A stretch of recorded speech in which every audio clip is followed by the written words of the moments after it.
قیامت کا ایک دن 50,000 سال کے برابر ہوگا۔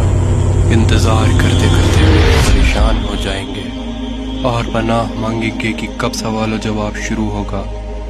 ایک لمبے انتظار کے بعد اللہ کا حکم جاری ہوگا۔ اللہ اپنے فرشتوں پر حکم ظاہر کرنا شروع کر دے گا۔ 70,000 فرشتے جہنم کو لے کر آ رہے ہوں گے۔ یہ منظر اتنا بھیانک ہوگا کہ سب کے سب چیخیں نکل جائیں گی۔ تمام آدمزاد کے ہاتھ میں ایک کتاب دی جائے گی جس میں ان کی نیکی اور برائی لکھی ہوگی۔ اس کے بعد سوال و جواب کا سلسلہ شروع ہو جائے گا۔ انسان اگر جھوٹ بولنے کی کوشش کرے تو اس کی زبان بند کر دی جائے گی۔ انسان کے ہاتھ، پیر، آنکھ سب گواہی دیں گے۔ ہر وہ چیز جو انہوں نے پوری زندگی کی ہے سب سے پردہ ہٹ جائے گا۔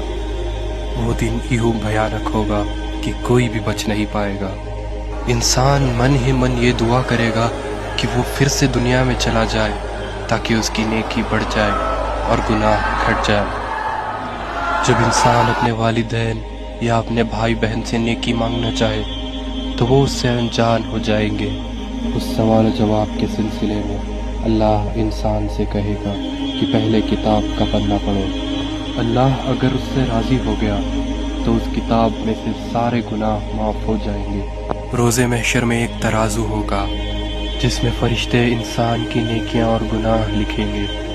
کچھ انسانوں کا گناہ یوں ہوگا کہ ایک پہاڑ کے برابر، کچھ انسانوں کی نیکیاں یوں ہوں گی کہ صرف ایک کنکر کے برابر۔ اللہ انسان کے اندر کا ایمان دیکھے گا۔ اگر انسان اپنی پوری زندگی میں یہ مانتا تھا کہ اللہ ایک ہے اور اس کے سوا کوئی معبود نہیں تو اس کی رحمت اس پر برس جائے گی۔ ان سب کے بعد انسان کو کل صراط کا راستہ پار کرنا ہوگا۔ یہ راستہ تلوار سے بھی تیز اور بال سے بھی باریک ہوگا۔ جس کے اخلاق اچھے ہو اور ایمان تیز ہو ان کے لیے یہ راستہ آسان ہوگا، اور جس کا ایمان کمزور تھا وہ سیدھا جہنم میں جائے گا۔ کل صراط پار کرنے کے بعد اللہ کا حکم ہوگا کہ لوگوں میری جنت میں داخل ہو جاؤ۔ یہ خوبصورت جنت جہاں پر دودھ کی ندیاں بہہ رہی ہے۔